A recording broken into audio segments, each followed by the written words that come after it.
नमस्कार, मैं हूं संजय शर्मा। आप देख रहे हैं 4 PM न्यूज नेटवर्क। चलिए आज गुजरात लेके चलता हूं आपको।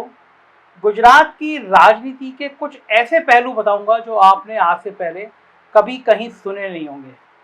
मेरी कोशिश रहती है दिन में कम से कम एक वीडियो ऐसा तैयार करूं जिसमें आप इतिहास के पन्ने में देखें कि राजनीति की जो दिशा आज है, राजनीति जिस मुकाम तक आज पहुंची है, उसके नेपथ्य में क्या था, क्या अतीत में क्या क्या हुआ राजनीति के। तो कुछ पन्नों के जोड़ के और आज की राजनीति के संदर्भ में जोड़ के मैं आज गुजरात की बात करूंगा। आपको 70 के दशक के शुरुआती दिनों का एक वाक्य बताता हूं, 1970 का। ये वाक्य इसलिए महत्वपूर्ण है क्योंकि यहीं से उठी चिंगारी ने हिंदुस्तान की राजनीति का चाल, चरित्र और चेहरा बदलकर रख दिया था। अहमदाबाद शहर का एक काफ़ी पुराना और प्रतिष्ठित इंजीनियरिंग कॉलेज है, नाम है LD इंजीनियरिंग कॉलेज। 1972 के साल में इस इंजीनियरिंग कॉलेज के मेस में खाने की फीस अचानक ही 8 गुना बढ़ा दी गई। अब इतनी ज़्यादा फीस बढ़ेगी तो स्वाभाविक है कि आंदोलन तो होगा ही। नौजवान है और इन सब चीज़ों का बड़ा छात्र ध्यान रखते हैं। आप उनकी फीस बढ़ा दीजिए, मेस की फीस बढ़ा दीजिए, खाने की क्वालिटी कर दीजिए, तो एकदम छात्रों को गुस्सा आता है। लेकिन जब LD इंजीनियरिंग कॉलेज के छात्रों ने कॉलेज परिसर में बढ़ी हुई फीस के विरोध में आंदोलन शुरू किया तो पुलिस ने उस पर लाठियां चला दी। ये पुलिस का पैड फार्मूला है, अगर आप छात्र करेंगे, नौजवान करेंगे तो राज्य कोई भी हो, लाठियां पुलिस की तैयार रहती हैं, कस के बरसा दी। और फिर क्या था, LD इंजीनियरिंग कॉलेज से उठा छात्र आंदोलन पूरे गुजरात में फैल गया। यहाँ तक कि मोरारजी देसाई भी, पूर्व प्रधानमंत्री भी उसमें कूद गए और उसके बाद ये गुजरात नवनिर्माण आंदोलन में तब्दील हो गया। फिर लोकनायक जयप्रकाश नारायण भी गुजरात पहुंच गए और उसके बाद तो जो कुछ हुआ उसको कहने की जरूरत नहीं है कि क्या क्या नहीं हुआ। JP के नेतृत्व में यह आंदोलन बिहार पहुंचा और वहां भी आग लग गई। फिर पटना, बनारस, इलाहाबाद, लखनऊ, दिल्ली, मुंबई, पूना, जयपुर, कोलकाता, सारे के सारे विश्वविद्यालय इसके बाद JP आंदोलन में कूद गए। नतीजा यह हुआ कि आजाद हिंदुस्तान में जिस कांग्रेस को हराने की कोई कल्पना नहीं करता सकता था वो हो गया। LD इंजीनियरिंग कॉलेज के मेस के बिल से उठा बवाल इंदिरा गांधी को एक सफदरजंग रोड के प्रधानमंत्री आवास से निकालकर सड़क पर पहुंचा चुका था।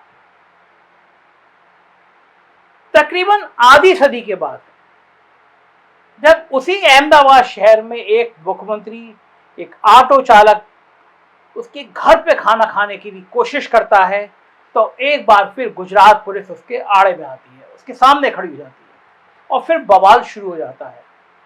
लेकिन उस मुख्यमंत्री के पीछे जो जज्बाती लोगों की भीड़ है, उसके जज्बे के आगे अंततः पुलिस के सारे तेवर ढीले पड़ जाते हैं और उस मुख्यमंत्री को उस गरीब ऑटो चालक, उस गरीब ऑटो चलाने वाले के घर की रोटी नसीब हो जाती है। लेकिन बड़ा सवाल यह है कि क्या अरविंद केजरीवाल के पीछे खड़ी भीड़ को देखकर सिर्फ गुजरात के ही कस्बे ढीले पड़े हैं या 27 सालों से सरकार चला रही भाजपा के पेच भी केजरीवाल ने ढीले कर दिए। मत भूलिए ये वही अरविंद केजरीवाल है जिन्होंने शाहीन बाग के सहयोग नहीं प्रयोग के नैरेटिव सेट करने के प्रधानमंत्री नरेंद्र मोदी की, अमित शाह की तमाम कोशिशों के बावजूद दिल्ली में लगातार दूसरी बार मोदी एंड कंपनी को धूल चटा दी। तो बड़ा सवाल, क्या अब केजरीवाल मोदी एंड कंपनी को उनकी माद में धूल चटा देंगे? बड़ा सवाल है, गंभीर सवाल है। आइए इसका जवाब ढूंढने की कोशिश करते हैं, गुजरात की कुछ चीजों पर चर्चा करते हैं। अरविंद केजरीवाल और उनकी आम आदमी पार्टी ने जिस प्रकार से पिछले म्युनिसिपल का इलेक्शंस में उस सूरत शहर में 15 वार्डों में जीत दर्ज करके सबको चौंका दिया था, जिस सूरत शहर की 16 में से 15 विधानसभा सीटें जीतकर भारतीय जनता पार्टी बड़ी मुश्किल से कांग्रेस की सरकार बनाने से रोक पाई थी। सूरत का महत्व गुजरात की राजनीति में इसलिए भी है क्योंकि सूरत में, गुजरात में पाटीदार राजनीति का मक्का कहा जाता है सूरत को। यानी सूरत के पाटीदार जिधर झुकते हैं उधर पूरे गुजरात के पाटीदारों के झुकने की संभावना बढ़ जाती है। ऐसे माहौल में यदि सूरत के पाटीदार समाज के लोग केजरीवाल की तरफ उम्मीद भरी नजरों से देख रहे हैं तो यह भारतीय जनता पार्टी के लिए बहुत ही विषम स्थिति है। गुजरात में पाटीदारों की संख्या तकरीबन 16% है। शुरुआती दौर में सरदार वल्लभ भाई पटेल पाटीदार समाज के सबसे बड़े और लोकप्रिय चेहरे माने जाते थे। उनके अवसान के बाद पाटीदार राजनीति कई भागों में बंट गई। फिर 70 के दशक के बाद चिमन भाई पटेल पाटीदारों के एक छत्र नेता बनकर उभरे। 1990 में वे जनता दल की ओर से मुख्यमंत्री भी बने, लेकिन 1994 में उनके निधन के बाद आरएसएस की नर्सरी से निकले केशु भाई पटेल ने पाटीदारों को भारतीय जनता पार्टी से जोड़ दिया। संघ ने भी पाटीदारों में गहरी पैठ बनाई, लेकिन नरेंद्र मोदी जी ने सत्ता में आने के बाद राज्य के संपन्न पाटीदार समुदाय की सियासत को म्यूजिकल चेयर बनाकर रख दिया। अपनी सत्ता बनाए रखने के लिए मोदी जी ने पाटीदारों की ही दो उपजातियों लेबुआ और कड़वा में फूट डालने का आरोप भी उनके ऊपर लगता रहा कि ये काम कर रहे हैं। कभी आनंदीबेन को लाओ तो कभी नितिन पटेल को निपटाओ, कभी भूपेंद्र पटेल को लाओ तो कभी सुरेश मेहता को निपटाओ। यह राजनीति मोदी जी और उनकी कंपनी गुजरात में खेलती रही और यही बड़ा कारण है कि पाटीदार अब आम आदमी पार्टी की तरफ बड़ी उम्मीदों के साथ देख रहा है। आम आदमी पार्टी को गुजरात में अच्छा रिस्पांस मिलने का कारण पिछले 7-8 सालों में अर्थव्यवस्था की बुरी हालत, जीएसटी, नोटबंदी से हुई पैदा परेशानी भी है। हम सब जानते हैं कि गुजरात एक बिजनेस स्टेट रहा है। आज से नहीं बल्कि सदियों से वहां व्यापार बहुत प्रमुखता से होता रहा है। जब मोटर वाले शिप का आविष्कार भी नहीं हुआ था तब भी गुजरात के लोग लकड़ी की नाव से अफ्रीका के देशों में हीरे वगैरह लाकर वहां का बिजनेस व्यापार किया करते थे। मैं 2 एग्जाम्पल आपको देता हूं जिससे आप समझ जाएंगे कि गुजरात के लोगों में बिजनेस के लिए किस हद तक जुनून है।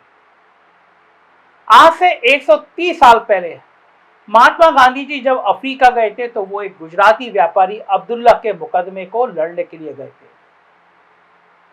ये अलग बात है कि गांधी जी के वहां जाने के बाद वो 22 साल टिक गए और रंगभेद के खिलाफ अभियान छेड़ दिया। दक्षिण अफ्रीका के पूर्व क्रिकेटर कप्तान हाशिम अमला के पूर्वज भी तकरीबन 400 साल पहले व्यापार करने ही अफ्रीका गए थे। सोच सकते हैं आप कि जिस दौर में उत्तर भारत के लोग रिश्तेदारी की बात चलाने भी 100 किलोमीटर के आगे नहीं जा पाते थे, उस दौर में गुजरात के लोग पैसा कमाने के लिए लकड़ी की नाव से कहां तक चले जाते थे। अब ऐसे राज्य में यदि कैश की दिक्कत हो जाए, नकदी की समस्या हो जाए, जीएसटी पर काम करना पड़ जाए, रोजगार का संकट खड़ा हो जाए, तो जाहिर बात है कि केजरीवाल प्रयोग के तहत बनने वाले सरकारी और मोहल्ला सरकारी स्कूल और मोहल्ला क्लिनिक लोगों के लिए आकर्षण से ज्यादा जरूरत बनकर दिखाई देने लगेंगे। 300 यूनिट फ्री बिजली और पानी बचत के माध्यम से ज्यादा जिंदगी की जद्दोजहद में राहत पहुंचाने वाला टूल बन के खड़ी हो जाएगी। इन सब से आप अंदाजा लगा सकते हैं कि गुजरात की आर्थिक परिस्थितियां किस प्रकार से लोगों की वोट प्राथमिकताओं को तय करने में बड़ी भूमिका निभाती दिख रही है। मैं ये बात इसलिए भी कह रहा हूं कि जब मनमोहन सिंह और चिदम्बरम के दौर में अर्थव्यवस्था सरपट दौड़ रही थी तब लोगों का पेट भी भरा हुआ था। इस भरे हुए पेट में लोगों का कथित गुजरात मॉडल खूब लुभा रहा था, लेकिन अब खाली पेट का दौर है और खाली पेट के दौर के बाद चाहे शहरी वोटर हो या ग्रामीण वोटर केजरीवाल मॉडल के लिए उर्वर जमीन उपलब्ध कराता है। गुजरात मॉडल का बबल अब वैसे भी फूट चुका है। तीसरी परिस्थिति गुजरात में कांग्रेस के अंदर की अंतर्कलह भी है और यह अंतर्कलह भी आम आदमी पार्टी को काफी फायदा पहुंचा रही है। कांग्रेस के कोर वोटर माने जाने वाले क्षत्रिय, हरिजन, आदिवासी और मुसलमान समुदाय का बड़ा तबका भी अब आम आदमी पार्टी की तरफ देख रहा है और ये परिस्थितियां भाजपा को और ज्यादा डरा रही हैं। डरा इसलिए रही है क्योंकि उसे 2013 के दिल्ली विधानसभा चुनाव का नतीजा याद है, जिसमें सबसे बड़ी पार्टी होने के बावजूद बीजेपी सरकार बनाने की स्थिति में नहीं थी और कांग्रेस के सहयोग से केजरीवाल ने 48 दिनों की सरकार बना ली थी। इसी सरकार ने केजरीवाल ने अपना टेलर दिखा दिया, 84 दिनों की सरकार में टेलर दिखा दिया था। आम आदमी की बिजली यानी कि राहत 48 दिन की सरकार में उपलब्ध करा दी गई थी। इसी दौर में आपके विधायक सोमनाथ भारती दक्षिण दिल्ली में देह व्यापार रोकने के नाम पर दिल्ली पुलिस से टकरा गए थे। इसलिए यदि आज के दौर में केजरीवाल ऑटो चालक के घर जाने के नाम पर गुजरात पुलिस से टकराते नजर आते हैं तो इसका खेल और इसके मायने समझे जा सकते हैं। लेकिन भाजपा की सबसे बड़ी चिंता यह है कि यदि चुनाव के बाद आप या आम आदमी पार्टी और कांग्रेस की मिलीजुली सरकार बनने की नौबत आती है तो उस फाइल के निर्णय का क्या होगा जिसमें 2001 में कथित तौर पर मोदी जी की उपजाति को ओबीसी में शामिल करने का निर्णय लिया गया था। क्या नई सरकार मोदी जी की जाति को ओबीसी में रहने देगी या वापस जनरल कैटेगरी में डाल देगी? यह भी बड़ा सवाल होगा, क्योंकि मोदी जी अपनी ओबीसी पिछड़ा वर्ग की आइडेंटिटी के माध्यम से पूरे देश में अपना मैजिक कायम कर चुके हैं। फिर गुजरात दंगों की फाइल भी पब्लिक डोमेन में आने का खतरा बरकरार होगा। संजीव भट्ट की रिहाई की संभावना बढ़ जाएगी। लंबे समय से ही आईपीएस जेल में हैं। इसके बाद प्रधानमंत्री नरेंद्र मोदी की न सिर्फ राजनीतिक बल्कि निजी समस्याएं भी देश की राजनीति को बदलने की दिशा में जाती दिखेगी। सोचिए, अगर कल्पना करिए, अगर मान गुजरात में बीजेपी चली गई तो क्या होगा? आखिर कोई प्रधानमंत्री की पार्टी अपने राज्य में सत्ता गंवा बैठे और फिर उसके मुख्यमंत्रित्व काल की फाइलें खोलने लगे और सारी बातें व्हाइट पेपर श्वेत पत्र के रूप में सामने आने लगे कि गोधरा दंगे और इस तरह की तमाम बातें, अडानी को किस रेट पर जमीन दी गई वगैरह वगैरह, तो प्रधानमंत्री के लिए देश और विपक्ष छोड़िए, अपनी पार्टी में ही अपना वजूद बनाए रखना मुश्किल हो जाएगा। याद कीजिए 1977 जब इंदिरा गांधी जैसी ताकतवर नेता तो वो चुनावी हार के बाद कांग्रेस से निष्कासित तक कर दिया गया था। याद कीजिए 1998 जब झारखंड मुक्ति मोर्चा रिश्वत कांड और लखू भाई पाठक चीटिंग केस के आरोप झेल रहे, नरसिंह राव का सीताराम केसरी ने लोकसभा का टिकट तक काट दिया था। इन सब वाक्यों को देख के आप अंदाजा लगा सकते हैं कि किस प्रकार गुजरात का चुनाव मोदी शाह के लिए जीने मरने के सवाल की तरह है।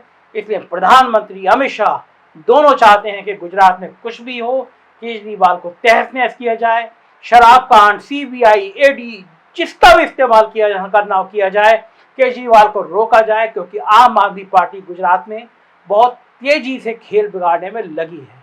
2.5 महीने बचे हैं। हम हर दिन हर हफ्ते आपको बताते रहेंगे गुजरात की राजनीति। देखते रहिए 4 PM। आपसे रिक्वेस्ट है, अगर आप उत्तर प्रदेश की खबरें देखना चाहते हैं तो हमारा 4 PM यूपी, और अगर बिहार की देखना चाहते हैं तो 4 PM बिहार को भी सब्सक्राइब करिए। हमें फेसबुक पे और ट्विटर पे फॉलो कीजिएगा। शुक्रिया आपके प्यार के लिए। Thank you.